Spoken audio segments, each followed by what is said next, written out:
Oh, I'm recording. I just waved my hand over the... Anyway, hi, I'm Antoine Oliver, or you can nickname me Twiz if you like, that's what most people have nicknamed me. But, yeah, I wanted to do a side channel where I showed off my comics 3 years ago, and then I just stopped. Oh, this is a stupid way of starting this thing off. But, yeah. That was a terrible throat clear.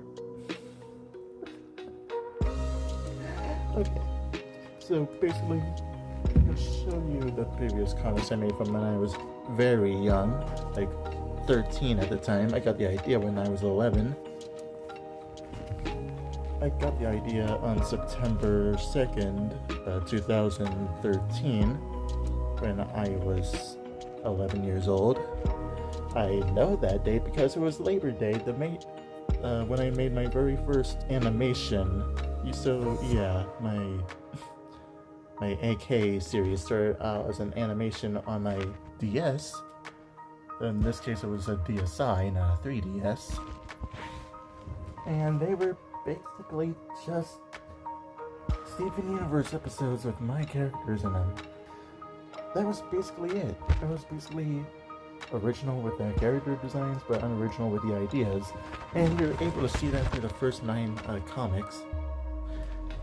And through the one I'm going to show you right now, which is obviously Steven Universe's secret team, and I just wanted to show a little disclaimer that most of the comics are going to be unoriginal until they get better with actual original and decent ideas, which I'm going to talk about in more depth instead of with plain text. Okay, if that 2.5-minute explanation didn't give you enough info and was squinting you out, basically I made these comics when I was very young and didn't know about originality yet.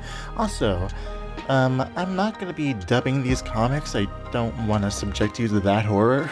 So what I'm going to do is have you quickly read the comic, and then I'll give you extra information on it. That's basically it. Okay, this basically has the exact same plot as Steven Universe's secret team. Basically, a bunch of gem shards are loose, and the characters that set them free have to return them back. And of course there's that one character that sees that the two are arguing and just uses this opportunity to catch all the shards together.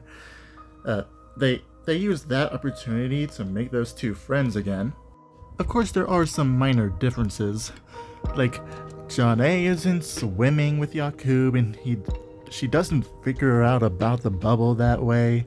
She doesn't decide to have Yakub mess with Mom or anything. She doesn't try to get the team back together with some weird search for a random hat. By the way, Steven, I think I found it.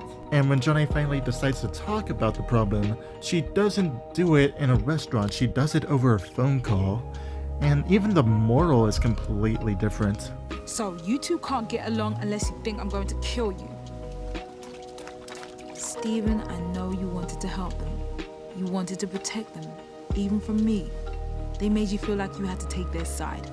But there are no sides, because we're all in the same team. My original moral was more about just learning to get along. And to a lesser extent, and there was a hint towards me being a parental character in the future, which was one of the few things that was original about this comic. And there's actually 2 more instances of differences between this and Steven Universe, that being the ending, which has a slight layer of tragedy that hasn't been seen in my comics so far, and also references the beginning of the comic. This story is elaborated more on in the next comic, which is... Get ready for the title. What powers do a Manchin do or have? Yeah. This was the point where I was actually starting to do some world building. Unlike the gems, who had different skills and abilities based on the properties of their gems, and personality traits of them too, apparently, I have a Majin, which are basically sand demons. instead of having their purpose from Kamen Rider Denna, where they have a contract in order to destroy the past or some bullshit like that, we have basically the gem thing, except different jobs based on the element. And of course the anonymous character at the end, because, yeah. Originally, that last comic was supposed to be the end of Season 1, and I actually left it like that for quite a bit. And as I was starting to make the beginning comics for Season 2, I decided to go back into Season 1 and make a 5-parter crossover with Back at the Barnyard. And I made that the season finale, instead of just leaving it on that ambiguous note. But yeah, here it is, you can read it if you want. So, yeah, here's the story behind this. Basically, as I was making the AK comics, I decided to make parodies of the Dragon Ball movies with the Back of the Barnyard characters. I'm not going to tell you how that went, but I can tell you that I decided to take these versions of the characters and put them in my comics. And the results was, you can read it for yourself as you're listening to me talk or after you watch the video, but basically it was an amalgamation of things I liked. Back at the Barnyard was just one of those, and in terms of difficulty, this is probably the most difficult thing I had to do. I had to choose between 2 different styles, fourth wall breaking or just making it part of the overall story that I was playing out at the time. And I sadly go with the latter.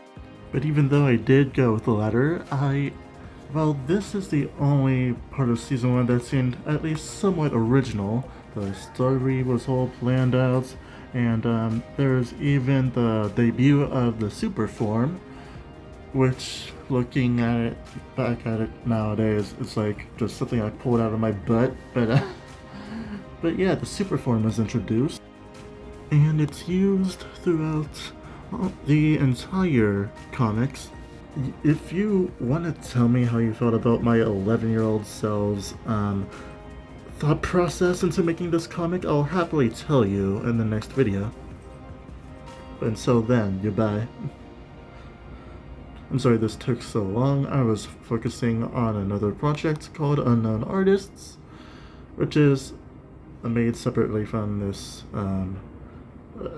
a little show I'm working on where I review my old comics. But yeah, until then, bye.